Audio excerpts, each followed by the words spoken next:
This is Carmelo Anthony, a guy who won the national championship in college, received 3 Olympic gold medals, and only 8 players have ever scored more points than him. Yet, some fans slap the label loser on him. Why does this contradiction exist? What makes some people hesitant to call him one of the greats? Is Carmelo really not up to the mark, or is the criticism he faces unfair? We're going to peel back the layers to uncover the truth behind these questions. Carmelo Anthony's journey to basketball stardom kicked off in Baltimore. As a high school player, his talent for scoring was already turning heads. His move to Oak Hill Academy only upped the game. There, Anthony led his team to a perfect season. He wasn't just good, he was a national star, winning major high school basketball honors. Then came Syracuse University. In just 1 year, Anthony did what many dream of but few ever achieve. He led Syracuse to a national championship. As a freshman, his average of over 22 points and 10 rebounds a game was remarkable. This wasn't just a good college player,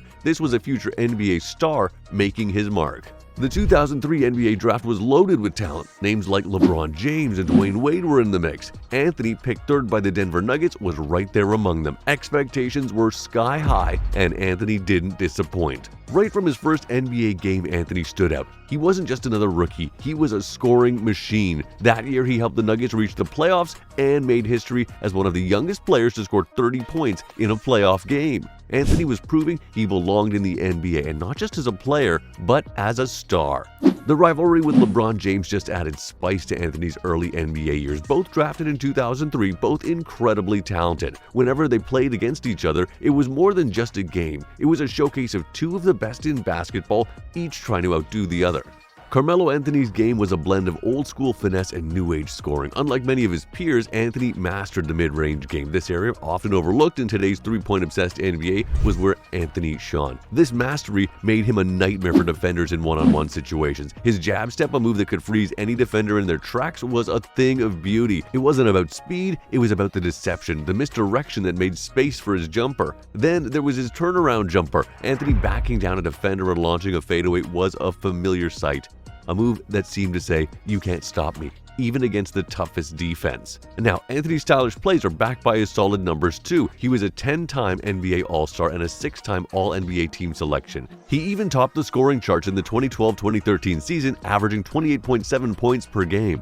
But Anthony wasn't just about the season-long grind. He had moments of brilliance that etched his name in the record books. Like that time he put up 33 points against the Phoenix Suns, showcasing his scoring talent against one of the era's best teams. Or the night he scored 62 points against the Charlotte Hornets, setting a franchise record at Madison Square Garden. Those nights were masterclasses in offensive basketball. As the NBA evolved, so did Anthony. The league's shift towards three-point shooting and analytics could have sidelined him, yet Anthony adapted. Critics often pointed out his preference for mid-range shots as a sign of inefficiency. However, his true shooting percentage, a metric that accounts for the efficiency of all shot types, was solid. Anthony's career TS percentage stood at a 54.1%. Impressive, especially for someone with his scoring volume. This statistic showed that Anthony could keep up with the league's changes without sacrificing his signature style. Moreover, Anthony had a knack for shining in the clutch. When the game was on the line, he wanted the ball, and more often than not, he delivered. While it's hard to quantify such moments with statistics, Anthony's performances in tight games spoke volumes.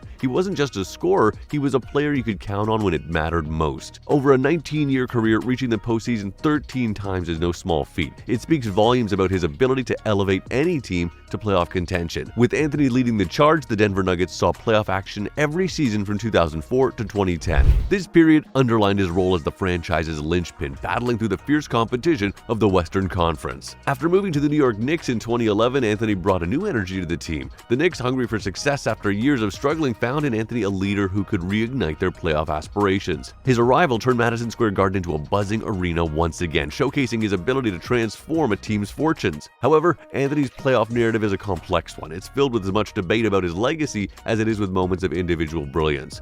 The 2009 Western Conference Finals is a perfect example. Facing off against Kobe Bryant and the Lakers, Anthony shone brightly, averaging 27.5 points per game. Yet, despite his individual success, his team fell short of advancing. His playoff encounters with the Boston Celtics added another layer to his postseason story. These matchups were intense, highlighting Anthony's gritty performances against some of the league's best. Unfortunately, these efforts often ended in disappointment, adding to a mixed playoff legacy. The crux of the debate around Anthony's career centers factors on these postseason performances. Despite his undeniable talent and scoring ability, his playoff record stands at a challenging 3-13 in series. This stat, more than any other, fuels discussions about his place among the NBA's elite. While his regular season achievements are impressive, the postseason has been a tougher puzzle to solve. Carmelo Anthony's move from the Denver Nuggets to the New York Knicks in 2011 was a pivotal moment in his career and the NBA at large. His public demand for a trade not only created a media frenzy, but also sparked a debate about player empowerment and team decisions. This demand placed Denver in a tough spot, leading to a trade that reshaped both teams involved. As a part of the deal, key players were moved, leaving fans and analysts to question the impact of such demands on team chemistry